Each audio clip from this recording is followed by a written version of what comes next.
नाज़रीन सिंधड़ी खां सां रिपोर्ट शेयर कई है मोहम्मद यूसुफ दर्स। रिपोर्ट मूजिब सूर्या बादशाह स्पोर्ट्स फेस्टिवल में क्रिकेट मैच दौरान सूर्या बादशाह टाइगर्स चैंपियन टीम बणिजी वई। सूर्या बादशाह education and sports welfare forum पारां सालियानी सूर्या बादशाह स्पोर्ट्स फेस्टिवल के सिलसिले में 2 ॾींहं ते मुश्तमिल क्रिकेट इवेंट जो इनेकाद ॻोठ हाजी बिशाम बिरोही में कयो वियो, जंहिंमें लेजेंड रांदीगर हाजी याकूब लाशारी इवेंट जो इफ्तिताह कयो।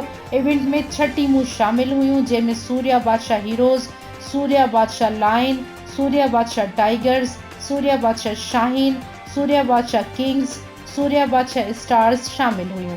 टीमुनि खे 2 पोल्स में विरहायो वियो।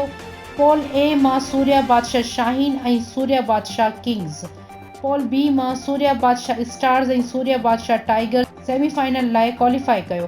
पहिरीं सेमीफाइनल सूर्या बादशाह शाहीन ऐं सूर्या बादशाह स्टार्स विच में खेॾियो वियो। शाहीन टीम टॉस खटे पहिरियां फील्डिंग जो फ़ैसिलो कयो। स्टार्स टीम बैटिंग कंदे मुक़ररा 6 ओवरनि में 96 रन्सुनि जो टारगेट ॾिनो। महबूब मंगरियो बहितरीन बैटिंग कंदे 40 रन्सूं ठाहियूं। शाहीन टीम जे बालर फरहत पमर 2 विकेटूं वरितियूं। वॾो टारगेट शाहीन टीम जे बैट्समैन भूरो भील जे लाजवाब 43 रन्स जी मदद सां आख़िरी ओवर में पूरो करे वरितो। स्टार्स टीम जे बालर सऊद बिरोही 2 विकेटूं वरितियूं। ॿिए सेमीफाइनल टाइगर्स टीम ऐं किंग्स टीम विच में थियो।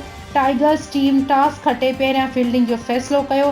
किंग्स टीम मीर महर जे 45 रन्सुनि जी मदद सां मुक़ररा 6 ओवरनि में 48 रन्सुनि जो टारगेट ॾिनो। टाइगर्स जे बालरनि शमन चांडियो ऐं ज़हूर महर 2 विकेटूं वरितियूं। टाइगर्स टीम इस्लाम नबी शर जे उम्दा बैटिंग जे नतीजे में टारगेट आख़िरी ओवर में पूरो करे वरितो। किंग्स टीम जे बालरनि अवेश भील ऐं इख़लाक़ बिरोही 2 विकेटूं वरितियूं। फाइनल में शमन चांडियो जे किंग्स टीम में फरहत पमर जी शाहीन टीम विच में सख़्त मुक़ाबिलो थियो।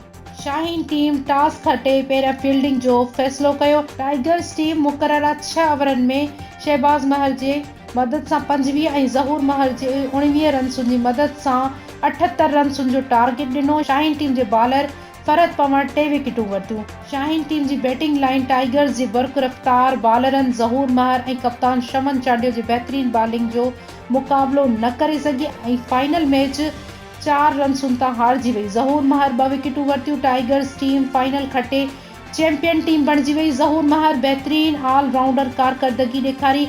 इवेंट जो बहितरीन रांदीगर रहियो। आख़िर में फ़कीर फाइक बिरोही, शेर मोहम्मद दर्स, फ़कीर माशूक मंगरियो, गुल मोहम्मद बिरोही, नौमान फारूक बिरोही, फ़कीर सफ़दर बिरोही ऐं अली अकबर बिरोही कामयाब टीमुनि ऐं खिलाड़ियुनि में इनाम पिणु विरहाया। सालाना उन्हें में हिंसार बसाने जो इनकार कयो। इनमें 6 टीमन के ऐसा क्रिकेट पेरी इवेंट हो में विरायो ए बी में उनकी जो फाइनल मुकाबलो हुयो सूर्य बादशाह शाहीन ऐं सूर्य बादशाह टाइगर्स जे विच में थियो, जेको सूर्य बादशाह टाइगर्स खटे वरतो।